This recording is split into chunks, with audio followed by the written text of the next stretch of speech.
What's up guys, and welcome to my channel. It's your boy Antonio Shaw. This is my first video on this channel. So today we're going to talk about boot camp.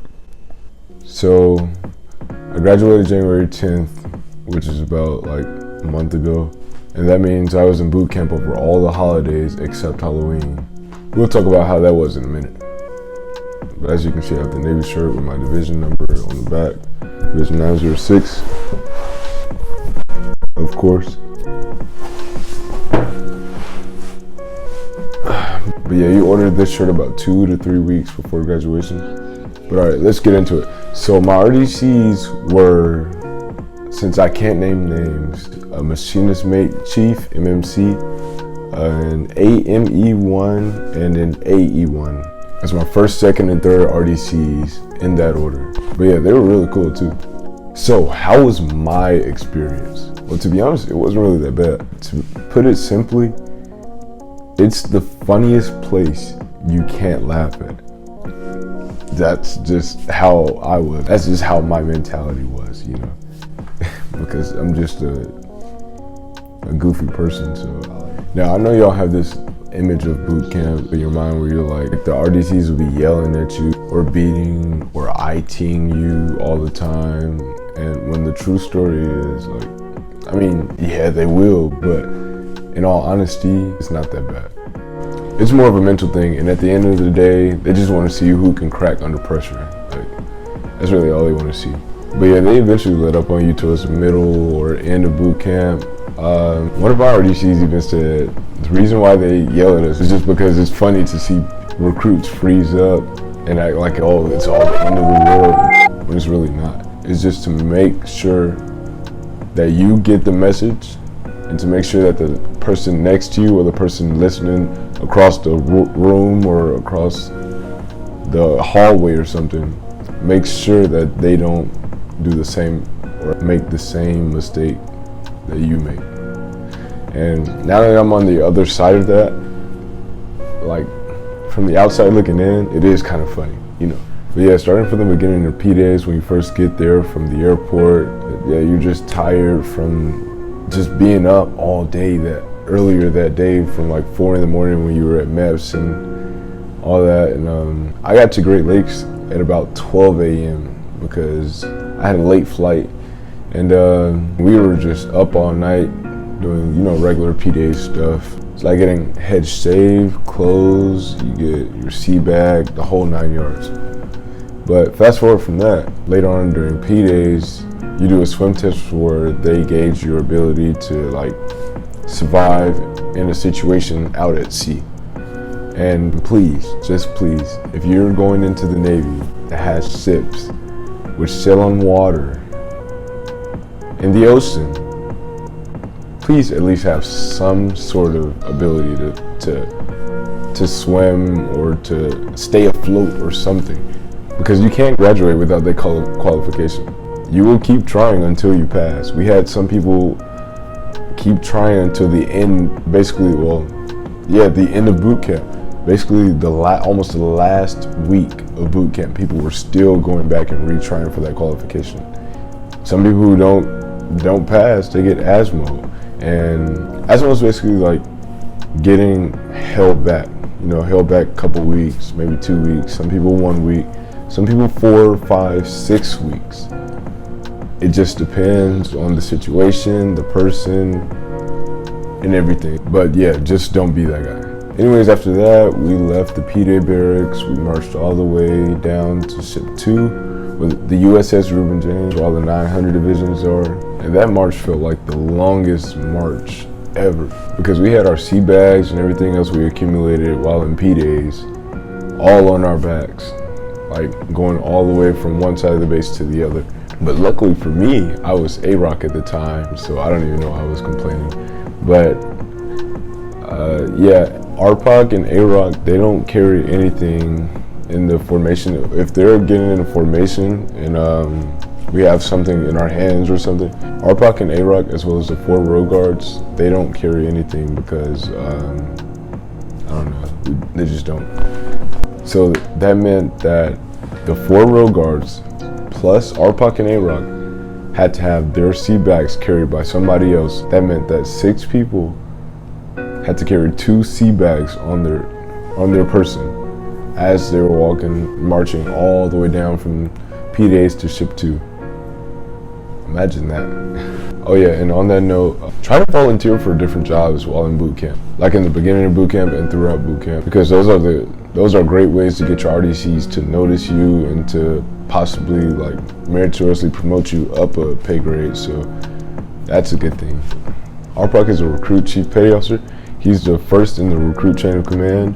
Then you got A-Rock, which is like the cadence caller and stuff. He or she is second in command. Then you have your MA, Yeoman, Starboard Watch, Port Watch, section leaders, and a couple more. But basically, those jobs are not easy. Actually, far from it. So volunteer at your own risk, because when somebody inevitably messes up, it's usually the chain of command that gets beat for IT for that one mess up or that couple mess ups. Now sometimes the RDCs like to just beat RPOC. Like, hey RPOC, it's your division, it's your responsibility. If this happened, then it's your fault.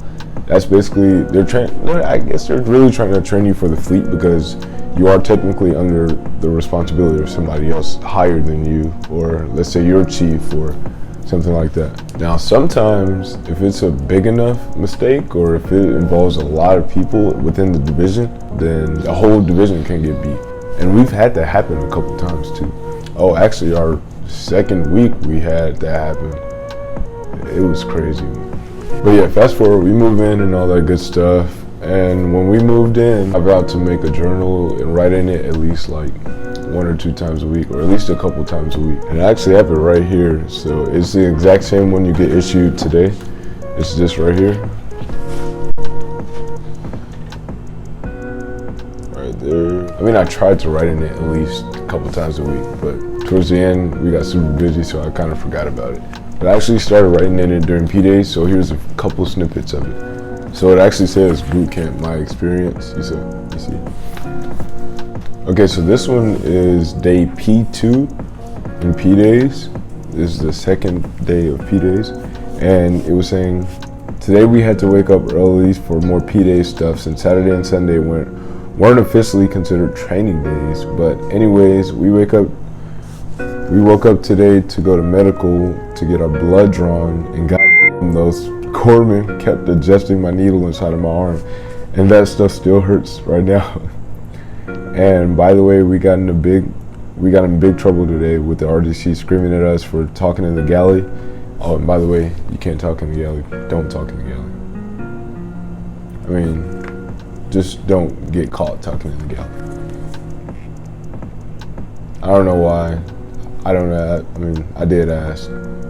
It was saying that it's a memorial or something. A memorial. I don't know. But just don't talk in the galley. That's all I know. And by the way, we got in big trouble with the RDC screaming at us for talking in the galley, and having another RDC come to tell us to shut up. And also an embarrassing mishap of no one knowing correct rank structure. So that all together really pissed them off, and it was completely understandable. And hopefully we can get this together soon, because if not, I know we'll be in for a rude awakening, especially once we become fit for full duty tomorrow. Fit for full duty, you get an assessment, and you basically like get told by the doctor you're fit for full duty. That means they can do whatever they want. They can beat you, IT you, whatever, because I just gave them the green light too. Especially once we become fit for full duty tomorrow. I know once we get to our compartment, we are gonna get smoked IT till the cows come home, or until we get our shit right. I'm hoping for sooner rather than later though. But alright, I'm gonna head out now, because we've gotta wake up again at 0400 for some more P-Day stuff that we have to do tomorrow. We've got more shots and dental tomorrow. This was P2. Now, I skipped a couple days. This is day 1 TAC 4. TACs are like dashes. They just say TACs in the Navy because that's the Navy. But yeah, day 1 TAC 4 just means week 1, day 4. the structure of boot camp is you have P days, which is about a week. Then you have week 1, so you have P days and then week 1. It is not, P days is not week 1. It's not the same. So back to what I was saying. Day 1, Tech 4. So this is the day after Thanksgiving, Friday, November the 29th. And by the way, I said that I was gonna get into it, into the holidays and stuff, and how that was. And to be honest, holidays were, you get, okay, so for a holiday, you have this thing called holiday routine, and you have holiday routine every Sunday anyway, but you get another one for that specific day. So Thanksgiving, we had a holiday routine, and that was like from 7 a.m. till 1 p.m. You just get to shine your boots, you get to talk, you get to go out through the compartment, just do whatever. As long as you're not like too loud or, you know. So it's the day after Thanksgiving, Friday, November 29th. And as of right now, it seems like boot camp is going pretty fast right now. Yesterday went pretty well as a division. We had a lot of fun with drills, and we had a lot of downtime with the RDCs too. We even got to talk in the galley for Thanksgiving, LOL. But I'm sure it was because everybody was happy it was Thanksgiving. Everybody's been going okay so far, but personally, I've been a little out of it lately. This was like, I was just tired. I don't think I was myself during this time. I think it was just because I was there over the holidays and stuff.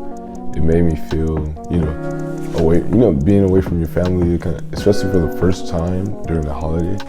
Because I'm 18 right now, so being away from your family for the first time, I know it kind of could affect some people in different ways. Oh, and by the way, they did have like a little feast, a Thanksgiving feast over in Great Lakes. It was pretty good.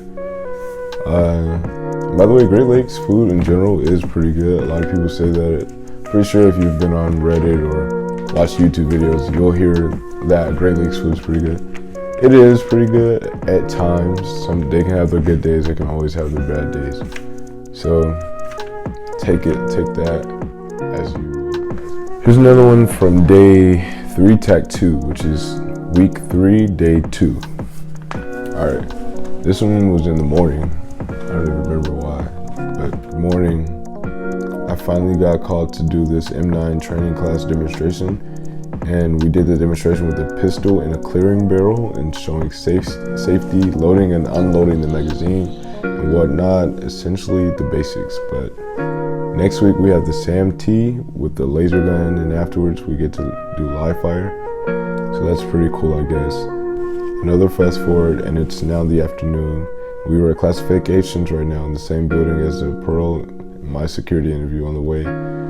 There was our fire drill performance test, our first drill performance test by FQA. Basically, even though I don't quite know the score yet, I'm pretty sure we failed because column rights weren't that good, our extend to the lefts were horrible, and everything was just bad. Which I kind of knew would happen because that's how 906 works. That's my division. We never get stuff right and don't learn from our mistakes either, but the good thing is that 907, our brother div, by the way, you get assigned a brother div in boot camp. It's just like another division that you get to do everything else with. Our division was all male and our brother div was integrated, so 907 didn't pass Jersey either, so we were neck and neck now. Hopefully something eventful happens before we close Thursday out. Oh, and by the way, we had another fire drill yesterday, and that was pretty cool again to experience. So, yes, you do get to shoot pistols in boot camp. You have this thing called the M9 training course. You have to finish that in order to graduate. You have to finish, you gotta finish SAM-T, which is a simulated arms marksmanship training. It's like you have a laser gun, and they're all M9 Berettas, so take that as you will. But yeah, with SAM-T, you shoot a laser gun, and they'd say it's like 80% of the recoil of an actual M9 Beretta. To be honest, it wasn't really. I think that simulation thing was more like an estimate because I got sharpshooter when I was doing the laser, but when we actually did the real M9 training with the actual gun, I barely got marksman. So some people who've probably shot for who've had Berettas or shot for a long time, they got pretty good scores. Some people who have never shot a gun a day in their life got sharpshooter, so to each his own, I guess, But yeah, that part of boot camp was pretty fun, and that's when everything starts to speed up. After the M9 training and everything you do, everything speeds up. So after like week 4, you're already at week 7, and then you're just ready to graduate then. But let me do one more, and then that'll be it. So this one is week 5, tag 1. This is a special day because it's December 24th, Christmas Eve, the day before Christmas. So it's the night before Christmas and everyone is super excited to leave base for Liberty tomorrow. And so am I. By the way, at this point, we were the senior divisions in the training group. So you have a training group that all comes in at the same time. And once your senior divs, once they leave, then you become the senior div, of course. So once you're the senior divs, you get to leave for the holiday.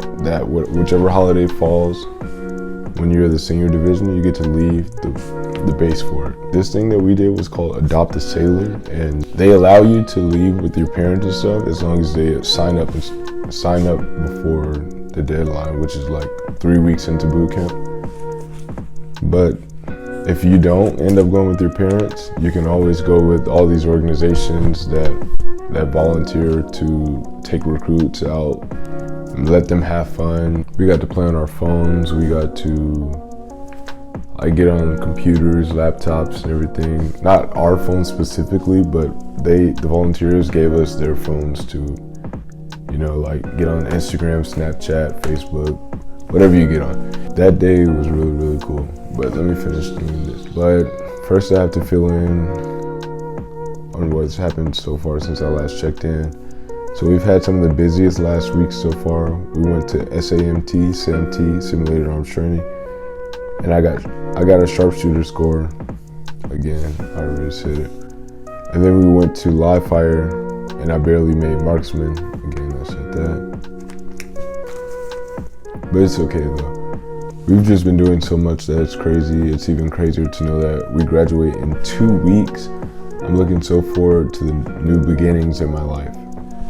This was the very last entry,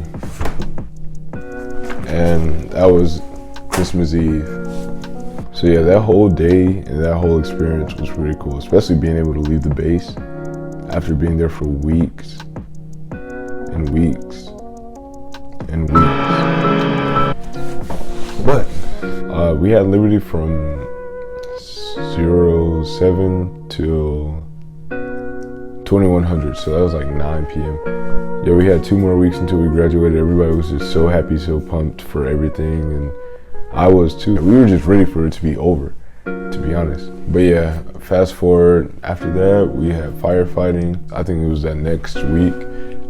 And then, so during firefighting, you have 3 classes. You have basic damage control, basically like you have, just basic safety for being on the ship. And then you have firefighting 1, where they teach you how to put on all the mask stuff and put everything on in a timely manner too. Then you have firefighting 2. Firefighting 2 is when you actually go into the gas chamber. The gas chamber is pretty sure you all know about the gas chamber. But to be honest, I thought it wasn't that bad. My RDC said he was in the gas chamber with us, and he said that I didn't look like I handled it well, but I think I handled it well. It didn't really affect me how I thought it would. And you're inside of a chamber inside of the building, so you step up to the red line and take your mask off, hold it up like that. You say senior recruit, whatever, division 906, and then that's about it. Then they tell you to right face and then go. You leave out the door. But yeah, people were over dramatic as hell When I tell you, like, it was people wheezing and people like dry heaving, and it was not that calls for it. The most I did was like I spit 2 times and I was good after that. Just make sure you don't wipe your eyes. Just don't wipe your eyes, because I accidentally did that and got like an aftershock of it. That was not good. But yeah, for the most part, the gas chamber is not anything to worry about. It's not that bad. What else? Oh, and then you do actual firefighting. Actual firefighting is called firefighting applications, and that's probably one of the most fun things that we've done in boot camp. You actually fight a real fire. You have a real charged hose. They help you out. The people at FFTU and the USS Chief, it's the building that you are in for firefighting applications. They have to practice safety precautions. So they hold the hose for you. Well, they hold it down. You hold the nozzle of the hose, and you're just spraying the nozzle. You got everybody else holding the ends of the hose, and you just keep relieving the nozzle until you get up there. And it's fun. You get the fires. You got class Alpha, Bravo, and Charlie fires and stuff. So you get to fight all 3 of them. Oh, and then there's battle stations. So about battle stations, you'll just have to go through it to find out. Just know that it'll be one of the most tiring but rewarding things you ever do in boot camp. So that about wraps up my video. Well, just so you know, right now I'm in ITA school. I'll actually be doing a barracks tour / parts of the base tour / a day in the life in Pensacola, all that, the whole 9 yards. I'll be doing that in my next video. Stay tuned. Peace out.